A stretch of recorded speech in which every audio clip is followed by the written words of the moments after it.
Hello दोस्तों। यदि किसी व्यक्ति को दिन के टाइम बहुत ज़्यादा नींद आ रही है, एक्सेसिव स्लीपीनेस हो रहा है, तो क्या क्या चीज़ें ऐसी कर सकते हैं जिससे उनकी मदद मिले? क्या है यूजफुल टिप्स ऐसे लोगों के लिए जिनको दिन में बहुत ज़्यादा नींद आ रही है, और क्या क्या करने से उनकी ये प्रॉब्लम्स कम हो सकती है या उनका स्लीप साइकिल बेटर हो सकता है, आज बात करेंगे। टॉपिक पर जाने से पहले जो लोग हमारे चैनल पर नए हैं उन्हें रिक्वेस्ट करूँगा चैनल को सब्सक्राइब करें, वीडियोज़ को लाइक करें, शेयर करें, फॉलो करें, कमेंट करें, पूरा देखें। टॉपिक इंपॉर्टेंट है इसलिए सेंड तक देखिएगा। चलिए शुरू करते हैं इंपॉर्टेंट वीडियो।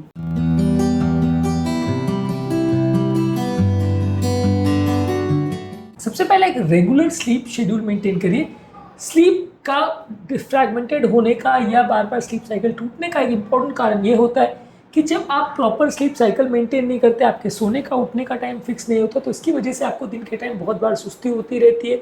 अगर कोई व्यक्ति मान लीजिए रात को कभी 10 बजे सो रहा है, कभी 8 बजे सो रहा है, कभी 12 बजे सो रहा है, तो वैसे लोगों को काफ़ी चांसेस है कि उनको रात को प्रॉपर नींद नहीं होगी, क्योंकि नेचुरल जो स्लीप हॉर्मोन्स है वो टाइम साइकिल के हिसाब से आते हैं जाते हैं। अगर आप स्लीप साइकिल मेंटेन करोगे, यानी रोज रात को 11 बजे फिक्स आपका सोने का टाइम है, मैं ऐसा नहीं कह रहा हूँ कि 11 बजे मतलब 11 बज के 1 मिनट से पहले आपको लेट नहीं होना, 11 मतलब 11 ही होगा, ऐसा नहीं है। 5-10-15 मिनट का वेरिएशन चल सकता है, पर 11 बजे का मतलब ये नहीं कि आप कभी रात को 2 बजे सो रहे हो, कभी 8 बजे सोने को चले गए, कभी सो ही नहीं रहे हो, कभी सुबह 4 बजे सोने को जा रहे हो। अगर इतना वेरिएशन आप करोगे तो फिर अगले दिन आपको ज़्यादा प्रॉब्लम आएगी, आपका स्लीप शेड्यूल गड़बड़ होगा। इसलिए कोशिश करिए कि एक नेचुरल वे में आपका स्लीप साइकिल मेंटेन हो, बहुत ज़्यादा फ्रैगमेंटेड स्लीप नहीं हो, कंसिस्टेंसी उसमें मेंटेन करिए और स्लीप का ड्यूरेशन भी फिक्स रखिए। अब किसी दिन आप 2 घंटे सो रहे हो, किसी दिन 4 घंटे, किसी दिन 6 घंटे, किसी दिन 10 घंटे, किसी दिन 24 घंटे आप सोने की कोशिश कर रहे हो। अगर इस तरह का आपका स्लीप का पैटर्न रहेगा तो आपका पूरा ही दिन लेथार्जी में जाएगा। और आपने अक्सर ये देखा होगा कि कई बार बहुत ज़्यादा सोने के बाद भी आपको बहुत कंफर्टेबल फील होता है, ऐसा नहीं है। किसी दिन आप ट्राई करके देखिए कि 7 घंटे के बदले आप किसी दिन 10-11 घंटे, 12 घंटे एक्स्ट्रॉर्डिनरी ज़्यादा सो के देखिए, तो उसके बाद आप ज़्यादा फ्रेश फील करेंगे और ज़्यादा एक्टिव फील करेंगे। ऐसा यूजली नहीं होता है, अनलेस आपने पिछले दिन में बहुत ज़्यादा काम किया हो और आपने उसके बदले ज़्यादा स्लीप लिया हो तो चलेगा।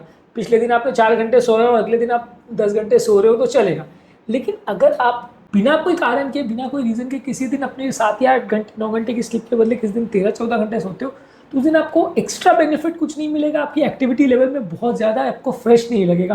तो इसलिए कई बार बहुत कम सोना या बहुत ज़्यादा सोना ये भी गड़बड़ है। लगभग जितना एवरेज आपका है उतना आपको सोना है। अब यहाँ पे वही चीज़ एप्लीकेबल है कि ऐसा नहीं है कि 7 घंटा मतलब 7 घंटा एग्जैक्ट सोना है, 7 घंटा 1 मिनट भी नहीं होना चाहिए, 7 घंटा से 1 मिनट कम भी नहीं होना चाहिए, ऐसा नहीं है। लगभग मोरलेस 10-15 मिनट से आधे घंटे का वेरिएशन हो तो चलेगा, लेकिन ऐसा नहीं होना चाहिए कि किसी दिन आप 7 घंटे सो रहे हो, किसी दिन 12 घंटे, अगले दिन 2 घंटे, फिर 7 घंटे। तो वो आपके स्लीप के पैटर्न और स्लीप के हॉर्मोन्स को एडजस्ट होने का टाइम नहीं देता है और बार बार उसमें वेरिएशन आते हैं, तो आपको नींद भी प्रॉपर नहीं आती है और अगले दिन आपको बहुत ज़्यादा कमजोरी और सुस्ती भी बनी रहती है। इसके अलावा आपका स्लीप एनवायरनमेंट प्रॉपरली प्लान करिए।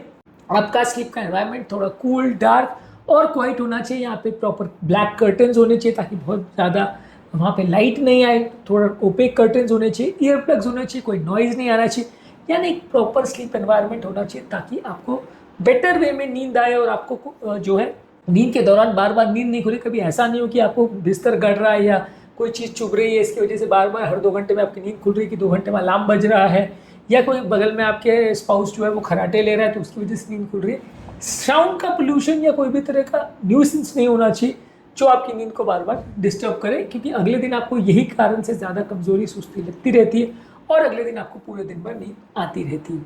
इसके अलावा आपको एक कंफर्टेबल बेडिंग की आवश्यकता है, जिसमें एक अच्छी क्वालिटी का मैट्रेस, अच्छी क्वालिटी का पिलो होना चाहिए। बहुत ज़्यादा सॉफ्ट और बहुत ज़्यादा हार्ड दोनों ही तरह के मैट्रेस अच्छे नहीं हैं। कुछ लोग कहते हैं कि ज़मीन में सोना ज़्यादा अच्छा है। यूजली अगर अच्छी क्वालिटी का मैट्रेस और रीजनेबल स्टिफनेस या फर्मनेस का हो तो वो ज़्यादा अच्छा है, और वो स्पेशली डिज़ाइन मैट्रेस होते हैं। बहुत ज़्यादा सॉफ्ट और बहुत ज़्यादा हार्ड मैट्रेस दोनों ही आपकी बॉडी एक्स और पेन ज़्यादा करते हैं, जिसकी वजह से आपकी नींद भी प्रॉपर पूरी नहीं होती और अगले दिन आपको ज़्यादा सुस्ती बनी रहती है। इसके अलावा प्रॉपर स्लीप हाइजीन मेंटेन करिए। इसमें प्रॉपर स्लीप का रूटीन होना चाहिए। सोने से पहले आप कोई बुक पढ़ सकते हैं, इससे आपका माइंड भी बेटर रहेगा, थोड़ी इन्फॉर्मेशन भी मिलेगी, और किसी और क्वर्लिंग एक्टिविटीज़ या किसी और चिड़चिड़ापन करने से या मोबाइल देखने से या कोई सोशल मीडिया की डिस्टर्बिंग वीडियोस देखने के बदले बेटर है कि आप कोई कंफर्टेबल बुक पढ़ें। और ये भी बहुत ज़्यादा वायलेंट या वल्गर ऐसी चीज़ें कंटेंट नहीं होना चाहिए, थोड़ा मन को जो शांत करे ऐसी चीज़ों को आप पढ़ेंगे तो थोड़ा ज़्यादा अच्छा है। रिलीजियस बुक्स भी पढ़ सकते हैं, ये भी थोड़ा सा हेल्पफुल रहती है। कोई सोसाइटी रिलेटेड या कुछ और ऐसी चीज़ें पढ़ सकते हैं। कंटेंट उसका ऐसा सिलेक्ट करिए जो आपके माइंड को शांत करे, उसको उत्तेजित ना करे, ऐसा कंटेंट सिलेक्ट करिए। इसके अलावा आप सोने से पहले एक वार्म बाथ ले सकते हैं और कुछ मेंटल रिलैक्सिंग टेक्निक्स जैसे योगा, प्राणायाम, डीप ब्रीदिंग एक्सरसाइज ये कर सकते हैं। इसके अलावा चाय, कॉफ़ी, निकोटीन वाली चीज़ें सोने से पहले नहीं होनी चाहिए। सोने से तुरंत पहले स्मोकिंग मत करिए। सोने से तुरंत पहले अल्कोहल मत लीजिए। यदि आप सोने से पहले ये सारे कोई भी चीज़ करते हैं तो आपका स्लीप साइकिल डिस्टर्ब करता है और अगले दिन आपको फिर बहुत ज़्यादा सुस्ती रहती है। इसके अलावा आपका सोने से पहले स्क्रीन टाइम ज़्यादा नहीं होना चाहिए। मोबाइल फ़ोन जिसमें से ब्लू लाइट आ रही है, टैबलेट्स हैं, कंप्यूटर्स हैं, लैपटॉप्स हैं, ये सारी चीज़ों को सोने से पहले आप ऑब्जर्व मत करिए। इनके स्क्रीन से निकलने वाली ब्लू लाइट आपकी स्लीप हार्मोन को डिस्टर्ब करती है, इससे आपका नींद कॉम्प्रोमाइज़ हो सकता है। इसलिए जो स्क्रीन एक्सपोजर टाइम है ये कंपैरेटिवली कम रखिए। दिन के टाइम भी कंपैरेटिवली कोशिश करिए कि बहुत ज़्यादा आपका मोबाइल एक्सपोजर नहीं हो। इसकी वजह से थोड़ा मेंटल फटीग ज़्यादा होता है और लंबे समय तक आप जब इस तरह की स्क्रीन्स पर काम करते हैं तो आपको पूरे दिन भर और पूरी रात भर सुस्ती लगे रहे, इसका चांस ज़्यादा रहता है, इसलिए थोड़ा इस पर ध्यान दीजिए। इसके अलावा डेली मूवमेंट भी थोड़ा करिए। कोई फिजिकल एक्टिविटी है जैसे योगा, प्राणायाम है या स्ट्रेचिंग है, वॉकिंग है, रनिंग है, ये आपके दिन भर की एनर्जी लेवल्स को भी बूस्ट करते हैं। ये फिजिकल एक्टिविटी जो है आपकी स्लीप साइकिल को बेटर करती है और ओवरऑल जो कमजोरी, सुस्ती का प्रॉब्लम है वो थोड़ा कम रहेगा। इसके अलावा बीच बीच में आप छोटे छोटे पावर नैप्स ले सकते हैं। अगर मान लीजिए आपको एक्चुअल में स्लीपीनेस लग रही है और वो पिछले दिन का स्लीप डिस्टर्ब होने की वजह से लग रही है तो 15-20 मिनट का थोड़ा शॉर्ट नैप ले लीजिए। लॉन्ग नैप्स मत लीजिए, 1-1, 2-2 घंटे मत सोइए कि उसके बाद आपको ओवरऑल रात को नींद आने में प्रॉब्लम आएगी, तो वैसा मत करिए। लेकिन अगर 10-15 मिनट के आप बीच बीच में अगर नींद ले लेते हो तो उससे थोड़ा सा आपका जो स्लीपीनेस है वो बेटर हो जाएगा। खासकर अगर आपको कोई ड्राइविंग या हेवी मशीनरी का कोई काम करना है जिसमें कॉन्सेंट्रेशन खराब होने की वजह से एक्सीडेंट हो सकते हैं तो वहाँ पे और ज़्यादा सावधानी रखिए। ड्राइविंग के बीच में आप ड्राइविंग को कहीं रोक दीजिए, कोई होटल में या किसी जगह पे 15-20 मिनट नींद ले लीजिए, कार में 15-20 मिनट सो लीजिए, उसके बाद आपको थोड़ा बेटर लगेगा। उसके बाद आप ड्राइविंग कंटिन्यू कर सकते हैं। यदि आप कई घंटों से ड्राइविंग कर रहे हो उसकी वजह से बहुत ज़्यादा सुस्ती लग रही है तो चाय कॉफ़ी पी लीजिए या एक्चुअल में कहीं रेस्ट लेके 2-4 घंटे सो जाइए तो आपको थोड़ा बेटर लगेगा। उसके बाद आप ड्राइविंग कंटिन्यू कर सकते हैं। ओवर स्ट्रेस नहीं करिए क्योंकि इसमें आपका कई बार जो है स्लीपीनेस ही बढ़ता चला जाएगा, कॉन्सेंट्रेशन बिगड़ जाएगा तो एक्सीडेंट होने का चांस या वर्क प्लेस में एक्सीडेंट होने का चांस, मशीन में हाथ आ जाए या बॉडी का कोई पार्ट आ जाए, ये सारे खतरनाक चीज़ें जो है इसका रिस्क बढ़ जाता है। ये सारे एक्सीडेंट ज़्यादातर तब होते हैं जब आदमी का कॉन्सेंट्रेशन लेवल्स गड़बड़ा जाता है, तो वो थोड़ा सा ध्यान रखिए कि आप जब ऐसा डेंजरस कोई काम कर रहे हो जैसे ड्राइविंग या हेवी मशीनरी के साथ वर्क, तो उस समय आप बहुत लॉन्ग ओवर स्ट्रेस मत करिए। अगर नींद आ रही है तो जाके सो जाइए, उस समय काम बंद कर दीजिए तो ज़्यादा बेटर रहेगा। कुछ घंटे रेस्ट ले लीजिए। इसके अलावा ओवरऑल आपके दिन भर में जो भी एक्टिविटीज़ आप कर रहे हैं उसको माइंडफुली करिए, उसको माइंडलेसली मत करिए। जो भी चीज़ आप कर रहे हैं उसमें क्या खा रहे हैं, क्या पी रहे हैं, क्या कर रहे हैं, क्या नहीं कर रहे हैं, सच चीज़ों पे आपका कॉन्सेंट्रेशन होना चाहिए। इससे आपको ये पता रहता है कि आपकी कौन सी एक्टिविटी को फ़ायदा करेगी, कौन सी नहीं।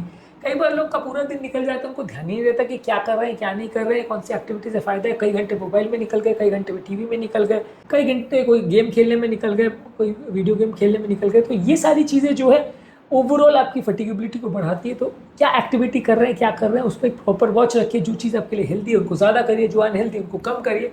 तो इससे आपका ओवरऑल लाइफस्टाइल हेल्दी होगा और आपको थोड़ा सा बेटर लगेगा। इसके अलावा रात को सोने के टाइम थोड़ा लाइट डिनर रखिए। बहुत हेवी डिनर आप लेते हैं तो ज़्यादा मुश्किल होती है।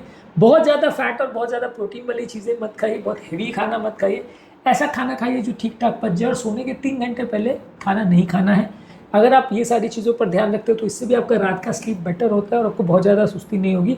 सोने से पहले बहुत हेवी मील और अनडाइजेस्टेबल फूड या बहुत लंबा टाइम जिसको डाइजेस्ट करने में लगता है वैसे खाद्य पदार्थों को खाते हैं तो एसिडिटी और रिफ्लक्स की प्रॉब्लम बढ़ जाती है, जो आपको रात की नींद को कॉम्प्रोमाइज़ करते हैं। दिन में आपको फिर ज़्यादा नींद आएगी। इसके अलावा आप ये कोशिश करिए कि रात को 3 घंटे सोने से पहले आपको कुछ नहीं लेना है पानी के अलावा। उस दौरान कोई बहुत ज़्यादा चाय, कॉफ़ी या ऐसी चीज़ें मत लीजिए। थोड़ा सा मे भी गर्म दूध लेने से कुछ लोग कहते हैं फ़ायदा मिल सकता है। और कोशिश करिए लास्ट के 3-4 घंटे फास्टिंग रखिए। हम तो इंटरमिटेंट फास्टिंग सपोर्ट करने वाले लोग हैं तो हम तो ये कहते हैं कि उस दौरान कुछ ही मत खाइए पानी के अलावा। लेकिन फिर भी ये कि कोशिश करिए कि कुछ हेवी खाना एटलीस्ट मत खाइए। सोने से पहले कोई हेवी स्नैक्स मत लीजिए जिसको अलग से आपको बॉडी को इंसुलिन बनाना पड़े और डाइजेस्ट करने के लिए मेहनत करनी पड़े। तो वो सारी चीज़ें कोशिश करिए कि डिनर खत्म होने के बाद बार बार कुछ मत लीजिए, बार बार हेवी चाय वाय या कुछ ऐसी चीज़ें मत लीजिए जो कि आपके स्लीप पैटर्न को डिस्टर्ब करें। आज के टॉपिक में बस इतना ही। आज के टॉपिक को हम अगले वीडियो में फिर कंटिन्यू करेंगे और कुछ और इंपॉर्टेंट पॉइंट्स पर बात करेंगे जो कि उन लोगों के लिए उपयोगी है जिनको दिन भर सुस्ती आती रहती है, नींद आती रहती है। ये टॉपिक बहुत ही यूजफुल है हर उस व्यक्ति के लिए जिसको एक्सेसिव स्लीपीनेस का प्रॉब्लम है। और इनमें से कई पॉइंट्स ऐसे हैं जो स्लीप हाइजीन के साथ और इंसोम्निया या जिनको नींद कम आती है उनके लिए भी उपयोगी है। तो ये दोनों ही तरह की पॉपुलेशन के लिए उपयोगी है, जिनको नींद कम आती है और जिनको दिन के टाइम ज़्यादा नींद आती है उनके लिए इनको ध्यान रखेंगे तो आपकी थोड़ी प्रॉब्लम्स कम होगी। इस वीडियो के सेकंड पार्ट में भी कुछ यूजफुल पॉइंट्स पर बात करेंगे, उसे भी ज़रूर देखिए। टॉपिक एंड करने से पहले जो लोग हमारे चैनल पर नए हैं उन्हें रिक्वेस्ट करूँगा कि चैनल को सब्सक्राइब करें, वीडियोस को लाइक करें, शेयर करें, फॉलो करें, कमेंट करें पूरा।